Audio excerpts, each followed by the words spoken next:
Hello, it is me. I am back to do a tier list on the Plunderstorm abilities in the WoW game mode.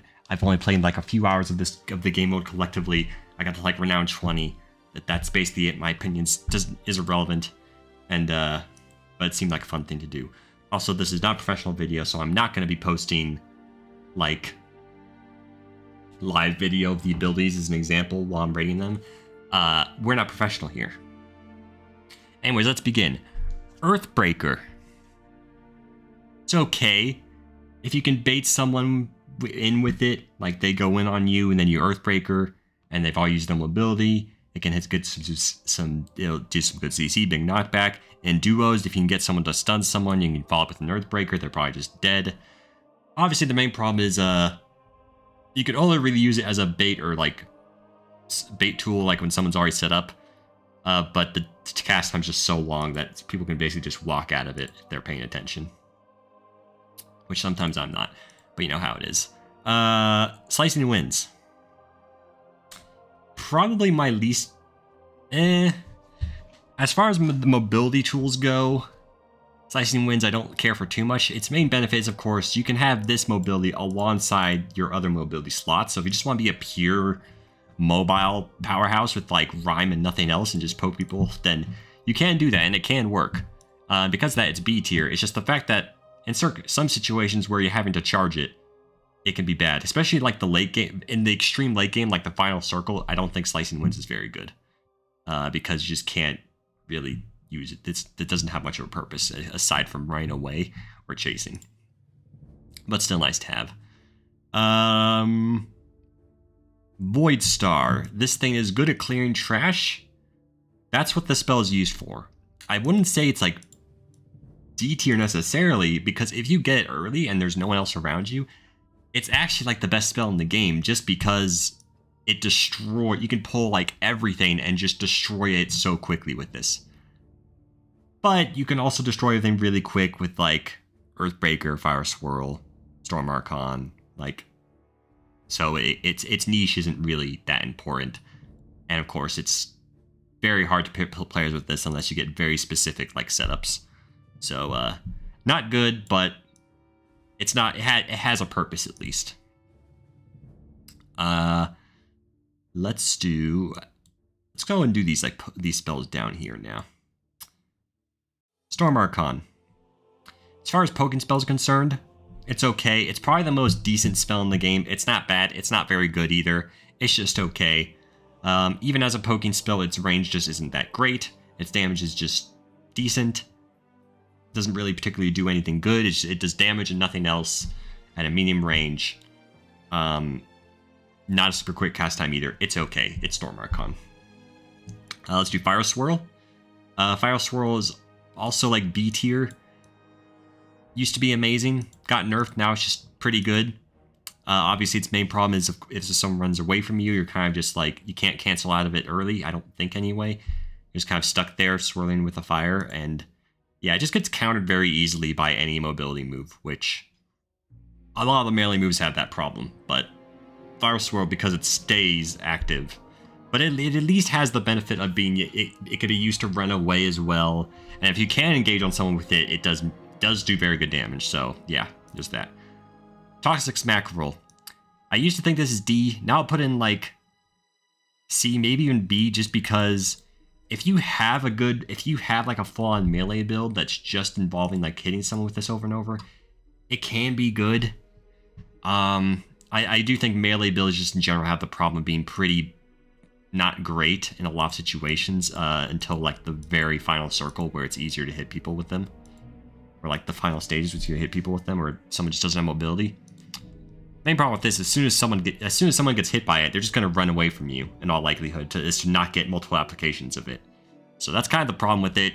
Kind of shows in a game mode with spells like these something that excels at being hit repeatedly at a very short distance. It's hard to make it work. Let's do the Axe. Axe, I just almost rather have, and I think I'd rather have the Axe in like every situation over this Toxic Mackerel. Better range, bigger damage. Main problem with it is it can be read very easily. Toxic Mackerel's benefit is like instant. You can't really react to it if someone's close to you. Axe you can. If someone's axing, you can just lightning bulwark it during the animation and run away, or leap, or phase form, or blink. Like any, you can, Caltrops even, you can react, dodge with any mobility move almost, and not get hit by this. Granted, you have to be pretty quick about it, because again, it does have pretty good range. But it does have the problem of that short windup can actually cause, it does actually cause it not, like if the Syrian Axe didn't have the windup, it'd probably be like A or S tier if this thing was instant. But that'd also probably be like maybe too good if it was like instant cast. then there would be no purpose for this existing. So obviously you need some kind of windup. But I like it. I think as far as melee moves go, it is my favorite. Arcane Sphere. Probably like A tier. I mean, I used to. Main problem, of course, is it can be very easy to dodge this, and the charge up time to bring it to the maximum size is very long, and it's just not easy to hit people with it sometimes. And the knockback oftentimes is not what you want, because of course if you're chasing someone or poking someone from a distance, you don't really care about the knockback, which is why Holy Shield, a move I used to think was worse, I actually think is kind of pretty good now. I think is in most situations better than Arcane Sphere. Doesn't have as much top-end damage, but doesn't have as much low damage either. And it's just easier to hit. It's very easy to hit people with Holy Shield and poke them. It's like, I used to think this was like one of the worst abilities in the game. Now I think it's like one of the best pokes, because it's just easy to hit people and whittle their health down. Yeah, Holy Shield's actually pretty good. The charge up isn't too long. That's why it has it over Arcane Sphere. Even if Arcane Sphere is a little more versatile, I guess. Holy Shield also has the ability of, the explosion. Even if you don't hit them with the shield itself, the explosion itself is just good. Ryme, of course, is S tier. Everyone hates Ryme. I mean, you could literally go like Slicing Winds, 3 mobility move or 2 other mobility moves, and just have Ryme and win with that sometimes. Sure, your damage won't be good, but just the fact that you can interrupt the heal with this and it's short cooldown makes it very good. And of course, very easy, just keep poking people over and over, either if you're running away or chasing. Ryme's a menace and everyone hates it. Let's do... How much have utility... Yeah, I think we have only utility moves now. I like how, yeah, we basically made a perfect, like, middle finger here. Definitely what I was going for. Traps kind of stink, but they're not D tier because... The main problem with traps is if someone's running a ranged build, they're not gonna care. Traps are only good if you're running away from someone, or if you're running some melee build and you get on them and you put traps around them and stun them. Like, it has its applications, but its main problem is it's unlike other, like, utility or melee moves. It's just kind of worthless. I'm gonna actually put a Snowdrift, like, right here, too, because they suffer from the same problem. Yeah, they can be good in melee situations. Like, Snowdrift is probably even less applicable because you have to be like full melee build to make it work. This is at least better running away. You can use this running away. But yeah, they both kind of suffer the problem where someone's running a range build, they don't really care about the traps. It's really only good in most situations that you're like running away from someone, you create an obstacle they have to go around. But yeah, it's okay. Windstorm. Windstorm kind of sucks if you're solo, but duo... I think it's pretty damn good, because of course you stun someone the other person like has set up to do what they want, and then both go in. So yeah, if you're running duos, Windstorm's pretty good. Solos, it's okay. Like solo, I would put the C tier. Duos, I would put it like B or A, so we'll just put it in B tier. Caltrops. Used to think Caltrops was pretty bad, but because mobility is just so damn useful, and this honestly you can surprise people with the slow if you like jump immediately. Just the fact that it's an instant jump and has no delay. Honestly, I think I'm going to put in like high B tier as a mobility option. It's probably like one of the worst mobility spells you could get, but the mobility spells are all good and nice to have. Like I think, and it's not an attack spell, so that's why I'm not putting Slicing Winds category, and they're both kind of the same, but like I do actually think like having Caltrops, even if it's not the cream of the crop mobility. Repel. Repel kind of sucks. There's basically no situation where I want to have Repel. It's worse than Lightning Bulwark in every conceivable way. I don't know why like Repel exists when Lightning Bulwark is right here and it's just better better in every conceivable way. I think I literally just repeated myself there, but yeah, Void Star at least has some application. Repel, there's like no situation I want Repel. Like I forgot I had to rate this on the tier list. Is how much I don't think Repel sucks. Like Void Star, whatever, I don't even know what this thing's called. But this at least is good at clearing trash. Repel just doesn't freaking do anything, basically. It's bad. Don't take Repel unless you literally have no other option. Chains. Chains are weird, because of course if you're running away, they're literally worthless and don't do anything. If you're chasing, they're amazing and extremely frustrating when they're used against you and you're running away. Most of the times, though, you would prefer to have, like, spoiler, any of these over the chains.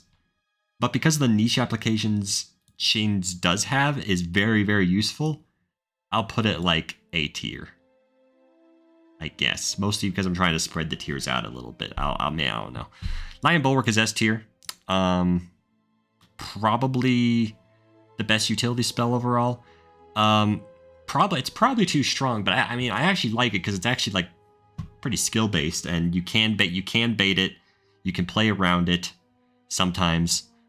It's very fun, it's very good, it's reactable, amazing at running away, counters Ryme directly. So Ryme's kind of made a little bit worse because Lightning Bulwark's so good. Ryme's still just so good that it stays up there anyway, but yeah. Blink is also S tier. The fact that you can fake someone out and go ram direction and become invisible, and just immediately go away, and people can't immediately engage on you, unlike with some others where they can see exactly where you are. Yeah, Blink's amazing to have. Faeform, also just amazing. These are the best mobility options. Any game, I'm looking to fill my mobility slots, or whatever you call those slots, with any of these three.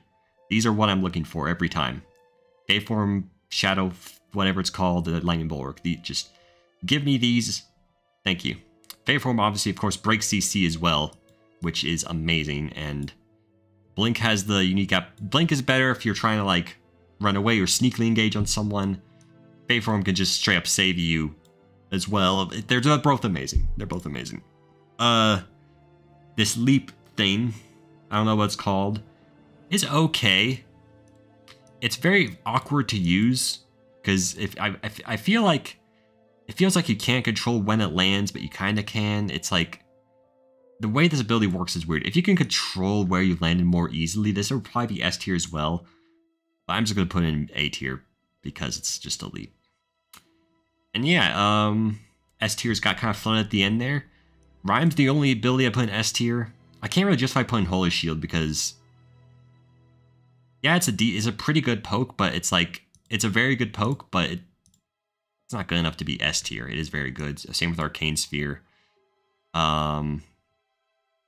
There's probably, again, Hunter's Chain's probably more realistically is like B tier, or even, I don't know. Hunter's Chain's is so hard to rate because it's either useless or like incredible. But in most situations, I'm gonna prefer to take one of these.